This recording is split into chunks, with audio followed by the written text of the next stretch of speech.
Welcome into the PHNX Sun Devils show on this, and happy Memorial Day, everybody. We're here live at 10 a.m. Because ASU baseball polls in ASU and was left out of the NCAA tournament by the committee. Shawn, just get right into it. Initial reactions of what we're feeling. I mean, as like you just kind of said, and like I texted you, why does the school seem like it always does this? It is, it's just one of those things. It's like some fans just we're chosen to have these kinds of lives, and Arizona State fans are one of them. I mean, it's far too familiar of a feeling. I mean, obviously we're on the other side of it, but we were just here in March. But I mean, this as much as it hurts, considering how good this team was, it's hard to sit here and say they necessarily deserve to be in the tournament without the way they ended their season. So this was a situation they kind of got themselves in. And obviously, when you look at how the committee made some of the decisions and some of the teams that made it in over ASU, it's a little tougher to swallow. But at the end of the day, like I said, they put themselves in the situation by being so bad, to be quite frank, at the end of the year. Yeah. I was going to kind of say this until later, but we can just talk right about it. I mean, I think what really hurts the most and why everybody is so upset is because Arizona was the team that got in, basically above them. ASU was the last team, or the first team out. Arizona was the last team in. And you can't help but think that the two awful losses you had to U of A, you flip one of those games, I think, and this situation's completely flipped on its head. I don't think you even necessarily have to flip them. I think at least with the first one, or not the first one, but I guess the fourth one, like you just need to not get embarrassed. Like I had tweeted out shortly before we went live, like you have to imagine that losing, especially when it is literally the last at-large bid versus the first team out. Like you have to imagine that going 32-2 or 33-3 over the last two games against this team, one of which was less than a week ago, was a few days ago, was like maybe the deciding factor in why ASU was left out of the tournament and U of A made it. And like I said a lot when we were talking about the basketball team in this situation, like these are human beings making the decision, and we'll get more into the RPI and stuff later. But at the end of the day, I think a lot of this is what have you done for me lately? We've seen this team not be a good baseball team for a lot of the end of this season. And specifically when it comes to these two teams that they were making the decision between, we saw one team be not just better, but dominant, way better, a different league than the other team. When you're a human being looking at that and you're trying to choose which team has the best chance of making it to Omaha and winning a college baseball World Series, you're not going to look at ASU and think they have a better chance of doing that than this U of A team. That's just the reality of it. So it's unfortunate because I do think ASU is a good team and a team that could have made noise in this tournament, but you can't say that they deserve to be in it over U of A at this point in the season. Yeah, I mean, let's talk about the human factor that you talked about. Like, when I mean, it does suck, but that's what decides it. And that's what decides it when you're getting into the situation. Yeah, and you talk about, what has happened over the past month, not even with U of A, but just, focusing more on this team, looking at them like, okay, Arizona State is a team to watch out for, and right when they were a team to watch out for, they shit the bed and they couldn't play. But you also have to think about what you said. Like, talk about let's bring in the smallest level. When you're making a March Madness bracket and you see these two teams face off against each other, it's a coin flip, a 7-10 and 8-9 matchup, and you're like, what should I do? I'm going to go look at what they did if they played each other this year or in the last couple, and you see, wow, the last two times these teams played, U of A absolutely ran ASU. Yeah. I don't think it's even a comparison. Like, bad games happen, and two bad games can happen. It's inexcusable, but it can happen. Yeah. What's inexcusable is putting yourself in a situation where you have to let the committee decide that, because you can't get in that situation because you're going to lose every time if the outcomes, like the last month has been, is going to be the outcomes you get. Yeah, and you maybe could have survived that U of A situation going 32-3 against them over the last two if you hadn't also done what you had done against your other in-conference opponents late at the end of the season and your non-conference opponent in what was it, Cal State Fullerton, I believe, or late in the year. Like you simply cannot do that. I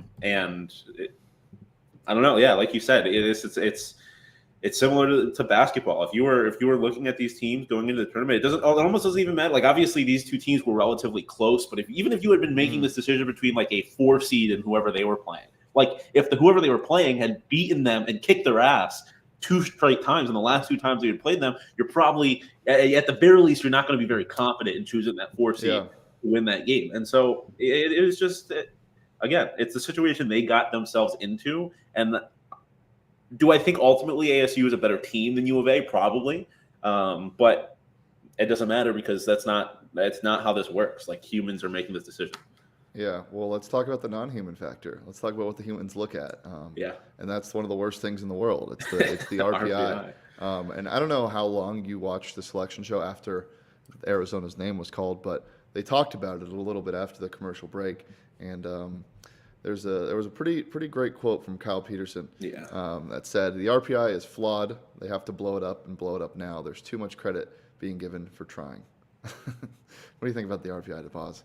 Yeah, I mean, we were just talking about it shortly before we went live. I think it's archaic. I mean, it is archaic. Like, and I was comparing it to net, which, like we talked about, is far from a perfect situation as it is, and in situation of basketball, like people rely on that far too much.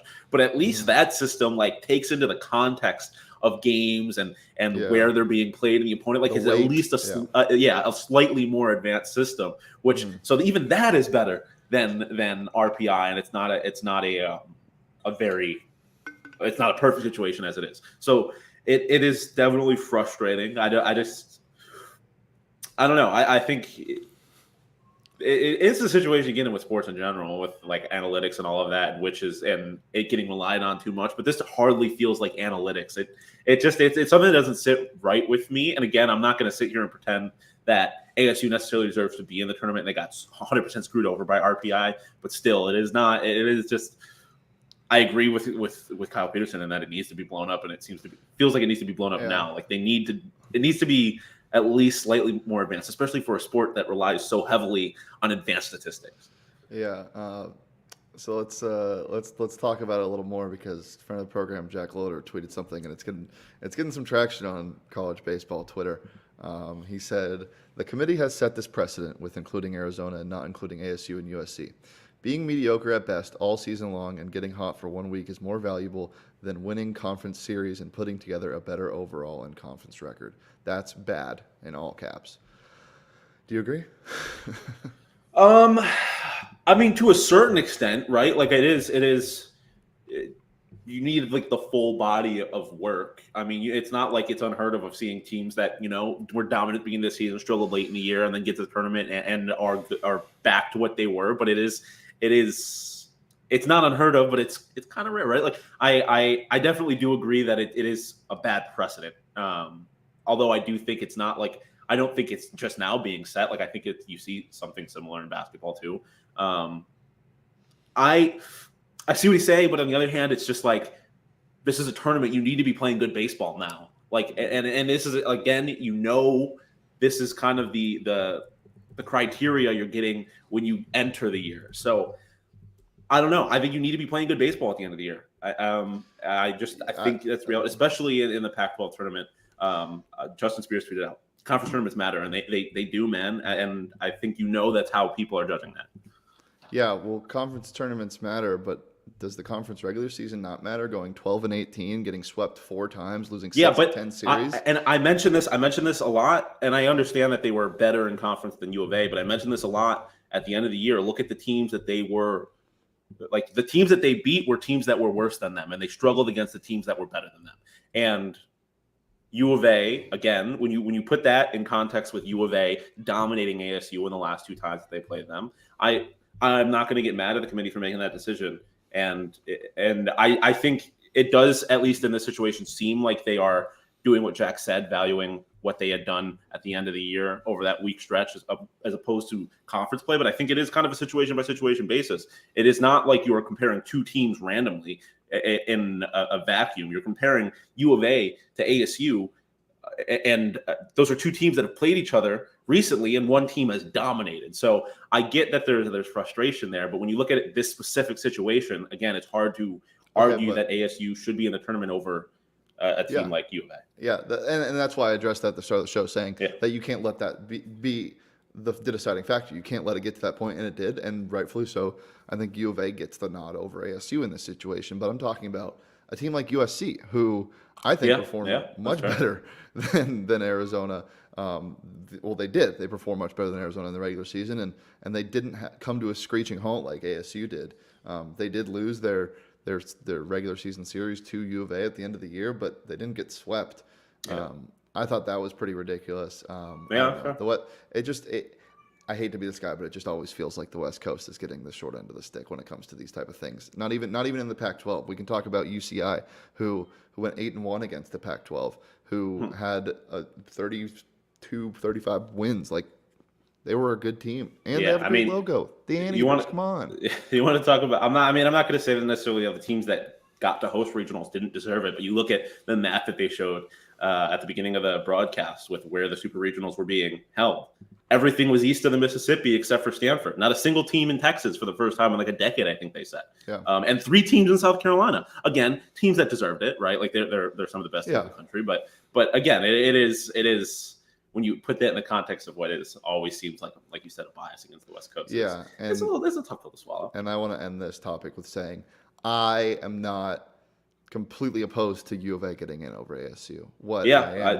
What I am opposed of is them getting in the tournament. I don't think they played hot at the end of the year. Yeah, they had a great conference tournament. I didn't think they deserved to get in from what they did at the start of the year. That is fair. Now that's a different conversation. I don't think they deserve to be in either. Like I think if there was an NIT, U of A could be a higher seed than ASU in that if they want, but maybe U of A is the first team out and ASU is the second team out. I have no problem with U of A being higher than them, but I do agree with you. Yeah, if ASU's regular season body of work is not enough to get into the tournament, then U of A's can't be either, regardless of what the two teams have done against each other. I don't know if an Arizona team should have made it, but we had this conversation a couple days ago, and we'll get to this later. I think it's a completely different thing because of all the bids that were stolen. We saw a team in Tulane who won 18 games, steal a bid. Yeah, and that happens every year, man. Yep. Like that's how she goes. Yep, and ASU was on the right side of that for the NCAA Baseball Tournament, and the wrong side of it for the baseball tournament. But again, you can't let it get to that point. Yeah. And you can't look past BetMGM tonight. We got Game 7. I didn't think last week we'd be talking about this. Well, I didn't think we would be talking about this with 3 seconds to go in Game 7 or Game 6. So here we are. I have to apologize to the Heat fans. And I think you might have to also, especially if they lose, for basically cashing your ticket on when they were up 3-0 for the Eastern Conference. Yeah, but no, that's. I will say on. Let's see. This was when was that game? Was that yesterday or 2 days ago? 2 days ago. Yeah, 2 days ago. In Game 6, the right after Jimmy Butler made those 3 free throws, I just spent a day at the ballpark at watching the Red Sox beat the Diamondbacks, and just awful Red Sox fans. Just people from Boston suck. They just do. They suck. And so I was sick of it. I was sick of Boston, and there were some Boston fans at the bar I was watching the game at. So after Jimmy Butler made the free throw to go up 1, I said, Jason Tatum, you better get out your phone and text your friend. Like, better post that on Instagram. Kobe take the wheel. Yeah. And he didn't end up doing anything, even though he did have the other side of the room covered. But I do feel a little bit responsible for that. But yeah, you can bet on the game tonight. Go ahead. No, I was gonna say the craziest part about that was that I felt like the Celtics were gonna win even after Jimmy Butler made those threes until Marcus Smart shot that miracle 3 that went in and then also didn't go in, and I was just like, oh, okay, well then and it's over, and then Well, let's talk about the most important thing tonight. Caleb Martin's over is set at 15.5, the highest it's been probably in his entire career, if I'm going to be honest. Yeah, probably. And I'm still going to take it. I already took it, and we'll talk about that on bets coming up here at noon. But make these bets with BetMGM. Use that bonus code PHNX when you sign up. It's just the best way to bet on the NBA. And as I said, if you haven't signed up yet, use that bonus code PHNX. There's a few different offers depending on where you live. But for our Arizona audience, you'll get up to $100 in bonus bets on your first wager with BetMGM. Again, just make sure you use that bonus code PHNX. Check out the show notes for full details. And now listen to me talk about the disclaimer. Disclaimer, 21 plus to wager. Visit BetMGM.com for terms and conditions. U.S. promotional offers not available in Washington, D.C., Mississippi, Nevada, New York, and Ontario. Gambling problem? Call 1-800-GAMBLER. Colorado, D.C., Illinois, Indiana, Louisiana, Maryland, Mississippi, New Jersey, Ohio, Pennsylvania, Tennessee, Virginia, West Virginia, Wyoming. Call 877-8-HOPE-NY or text HOPE-NY 467-369, New York. Call 1-800-NEXT-STEP, Arizona. 1-800-522-4700, Kansas, Nevada. 1-800-327-5050, Massachusetts. 1-800-BETS-OFF, Iowa. 1-800-270-7117 for confidential help, Michigan. Michigan. Is it too early? What time is it? It's never too early. I mean, it's what? It's past noon on the East Coast where baseball lives, I guess. More baseball matters, yeah. More baseball matters, yeah. Which means it is time to get a 4 Peaks. A nice cold 4 Peaks. Not a room temperature 4 Peaks. I mean, a room temperature 4 Peaks is probably still pretty good, but you want it ice cold. Enjoy it the way it's supposed to be enjoyed. And it's even better. Not only is it good ice cold, but it's even better when you're at where it's made. The 8th Street Pub, 4 Peaks 8th Street Pub in Tempe. Check out our friends at 4 Peaks, at 4 Peaks Brew or at 4 Peaks Pub to keep up with the latest at Arizona's hometown brewery. Must be 21 or older to drink 4 Peaks. Please drink responsibly. I haven't showered yet today, to be quite honest, because it's early morning. Wow. It's a shower beer breaking news. Day. Yeah, I know. It feels like a shower beer kind of day. Yeah, it does. It's Memorial Day. Yeah. It's a shower beer kind of day. Yeah. All right, let's talk a little bit more about RPI because I think the number was 15 of the 16 teams that are hosting the regional were top 16 in RPI. And the one team that wasn't was Charleston.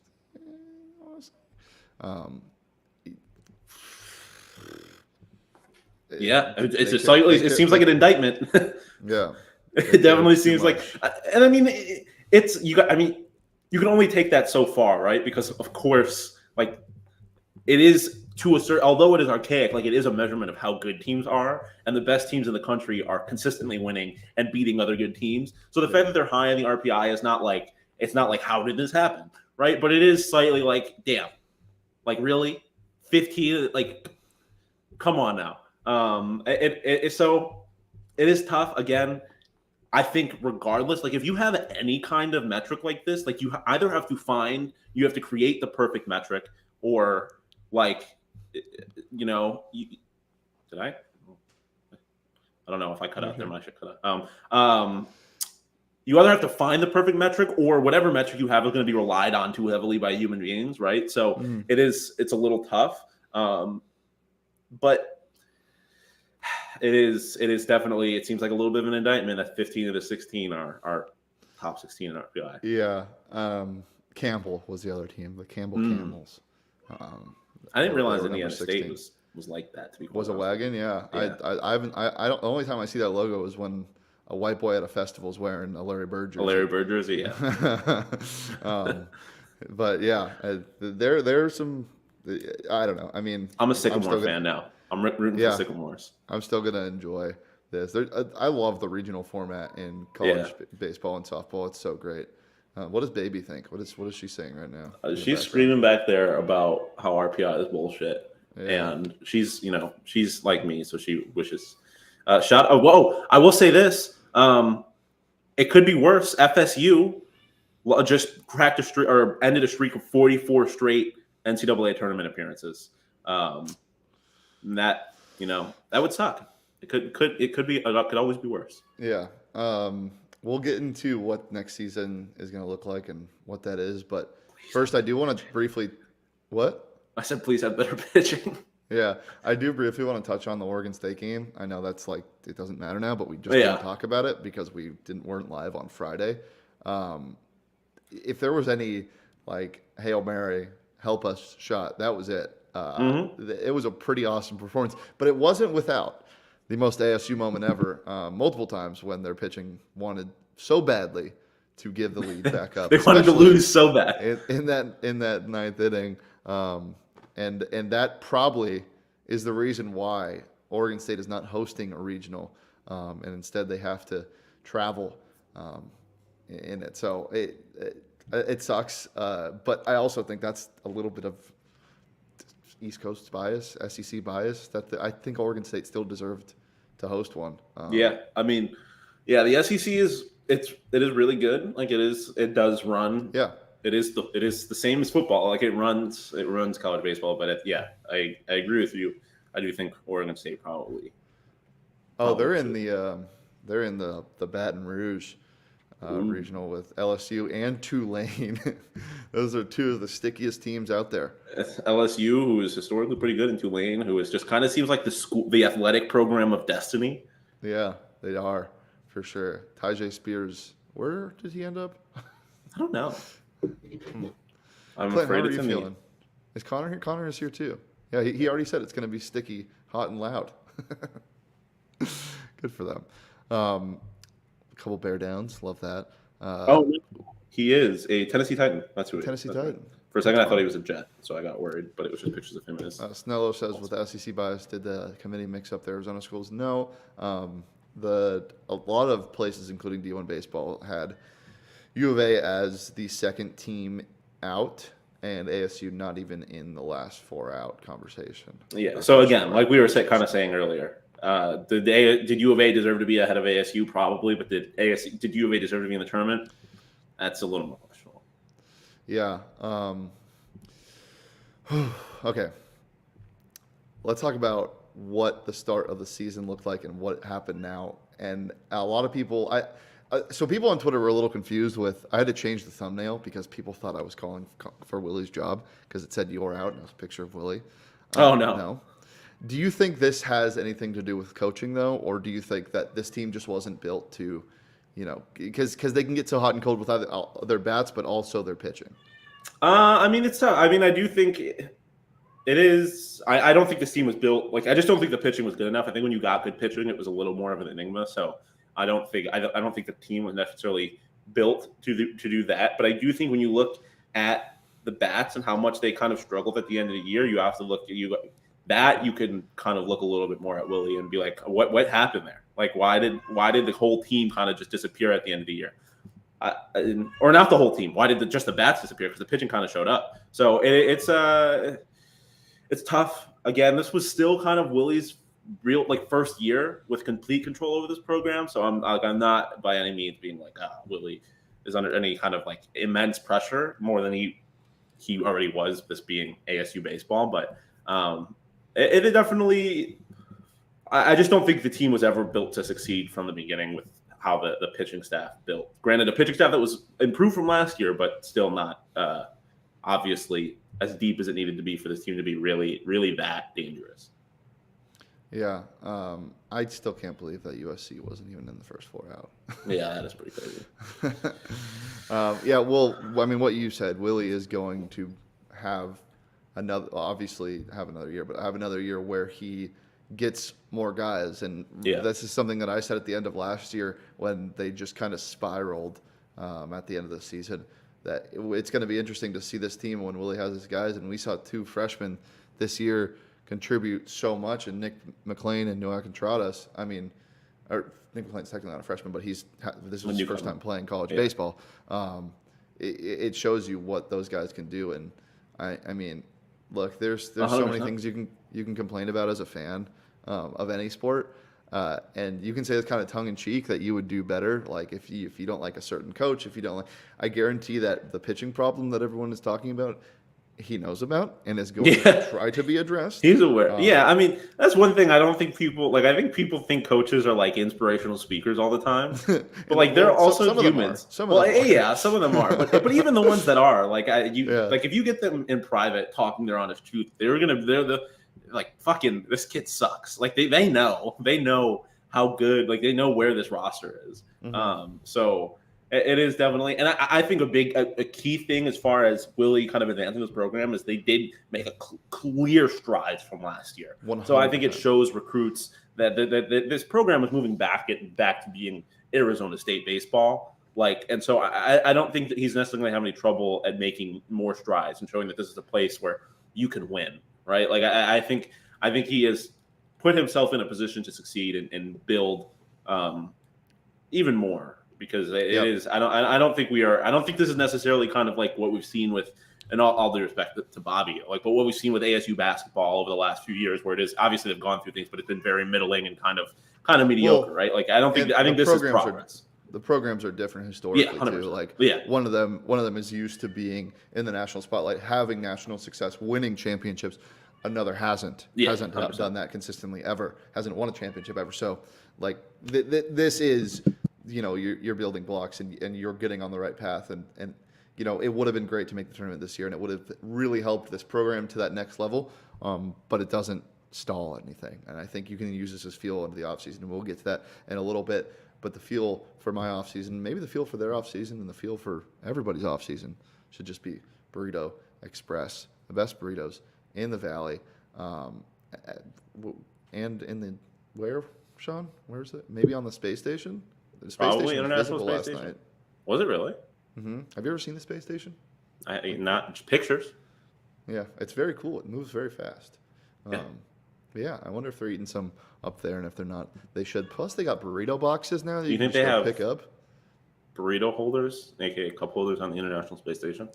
I don't know, because everything just kind of floats. It's probably like a really latch special type of one, maybe like a capsule. So your burrito won't fold. I will say, a burrito seems like it would be pretty difficult to eat in outer space. The ingredients would kind of just start flying out once you took a bite. Well, like, you would have to figure out. Yeah, you'd have to wrap it in system. foil. Yeah. Yeah, wrap it in foil, or you could eat it with the parchment paper they have.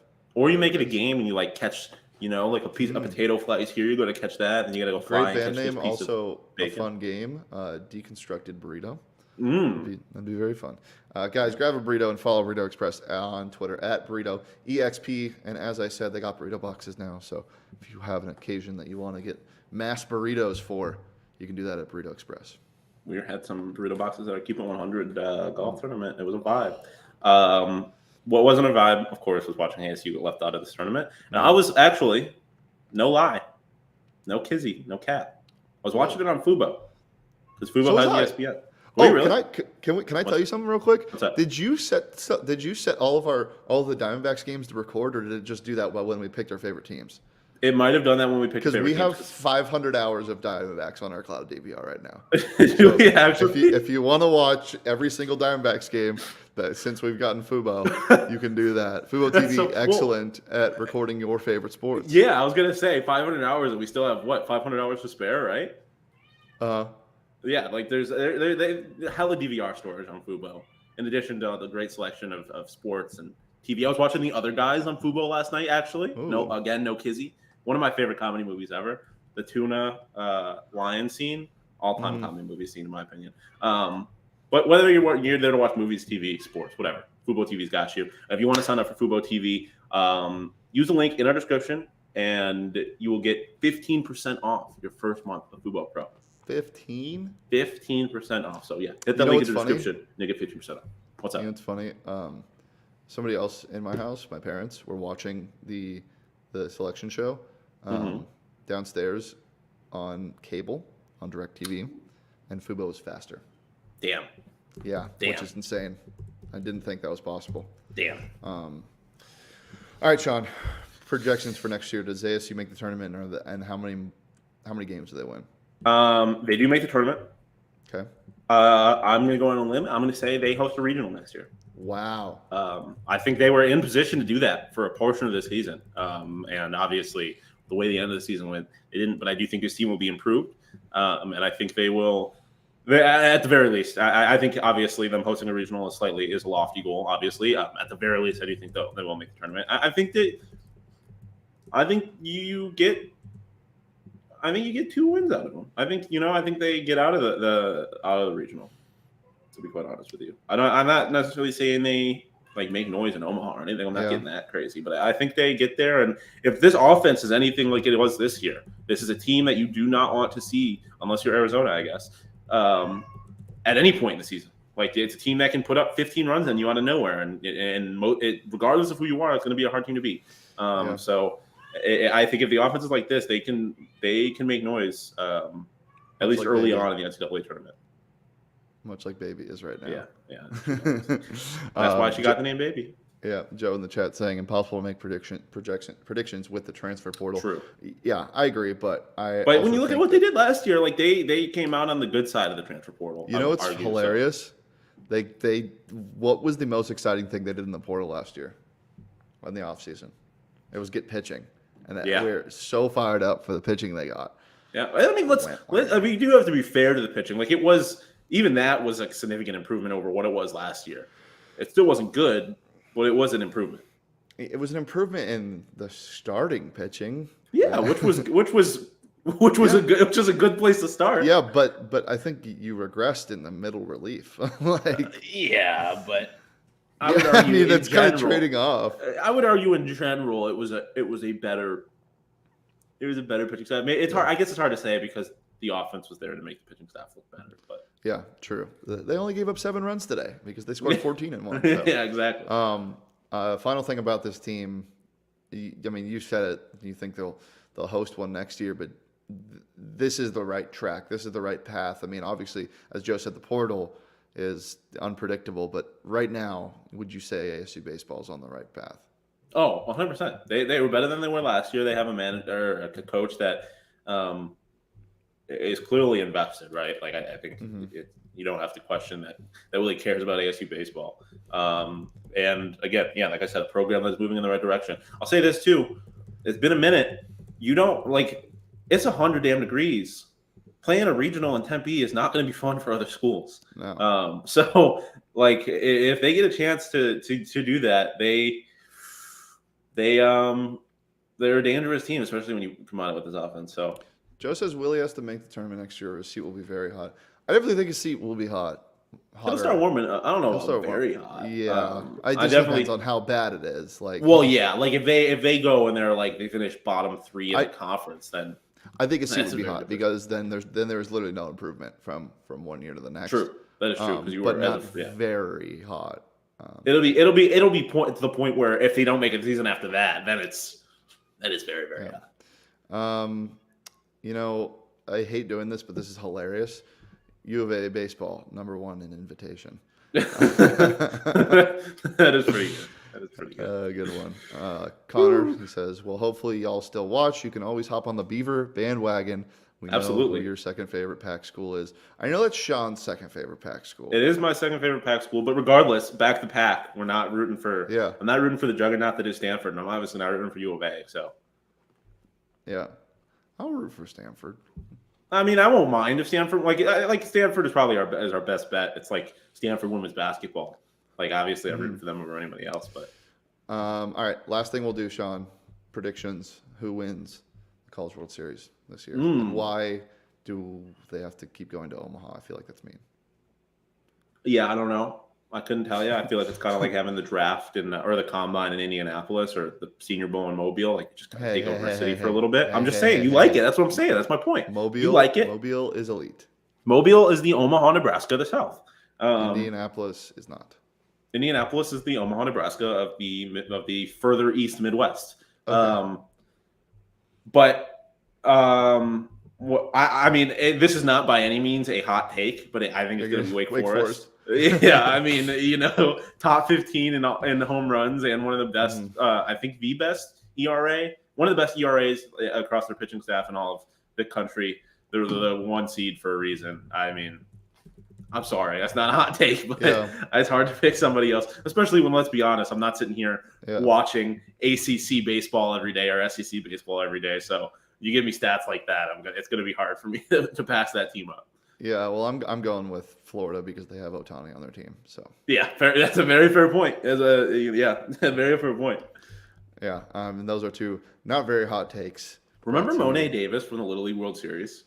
I just thought you remember what was the fat kid's name? Yeah, the Tank. I know exactly what you're talking about. I hit dingers. Illegal Pete's hit dingers with her margaritas.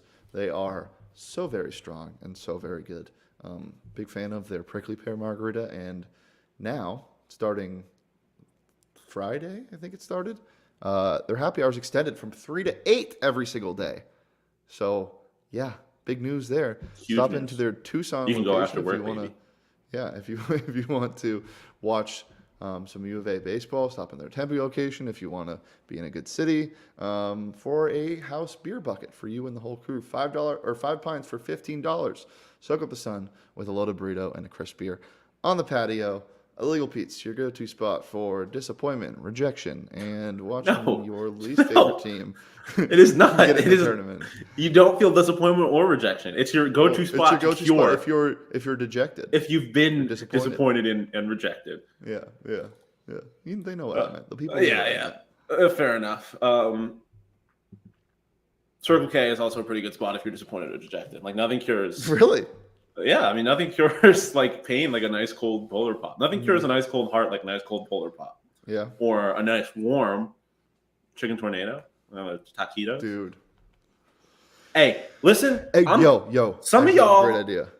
What? You know how minor league baseball teams have changed their team names to like the cashew chickens? Yeah. The chicken tornadoes would be a great. That would go crazy, dog. Name. That would go crazy. Yeah, the chicken. The logo, you would come up with that. Yeah, it would just be a tornado of chickens, right? Well, yeah. Because it would be like the alternate logo would be a tornado, and there'd be like instead of cows floating around like it's Wizard of Oz, there'd be chickens, and then there would be a tornado. There'd be a main logo that's like a chicken head that forms into a tornado body. That's elite. It'd go crazy. Similar to Circle K, how crazy Circle K goes, how crazy the Polar Pops go, how crazy their selection of beer goes. They have like, at least by the one by our work, they have a beer cave. So you walk in, open up the door, and there's like a full cold room with beer. It's amazing. The best snacks in the game. And of course, the best gas. The gas went down. Dude, I forgot. I have something for you. I have a present for you. For me? Yeah, I'm going to give it to you because you're the first person I talked to. Oh, no, you actually don't get it because you were there. Did you get a gas card at the D-backs game? Yeah. Generous people over at Circle K just handed out 10-cent off gas cards that are valid until August. You're getting 10 cents off gas until the end of August. So I got to find someone who can get one to give them, make their day. You can also make your day. Yep, there you go. Make your day by texting PHNX to 31310 to join their SMS subscriber club and get a buy one, get one free offer on 32-ounce Polar Pops. Head to circlek.com/store-locator to find the Circle K nearest you. Anything else to pause? Nah, man. I mean, don't let how this went keep you from enjoying how awesome the College World Series can be and how awesome college baseball can be. And college softball. Yeah. Shout out Oklahoma. Shout out Sid Sanders in Oklahoma for taking the unbeaten record from U of A. What? How many games did they win in a row? 43? 45, I think. I thought the record was 40. Or I think maybe the record was 44. I think they might have set the record at 44. Hi, Tina. Hi, Tina. Hey, Tina. No. Shawn, I'm going to meet you. You're muted. I muted him. Guys, it's been a pleasure, as always. You can follow me on Twitter at Shady. You can follow Shawn on Twitter at Shawn_DePaz. Or you can follow Shawn on Twitter at PHNX Sun Devils. And you can follow Shawn on Twitter at Shawn_DePaz. Piss. Oh no, I was gonna go bets on. I was gonna go piss love. No, you can follow me at Shawn_DePaz. Pooing on them as always. And we'll see you tomorrow for an ACU live show. We will also see you about hour 20 minutes for the bet show. But until then, be safe and enjoy your Memorial Day, everybody.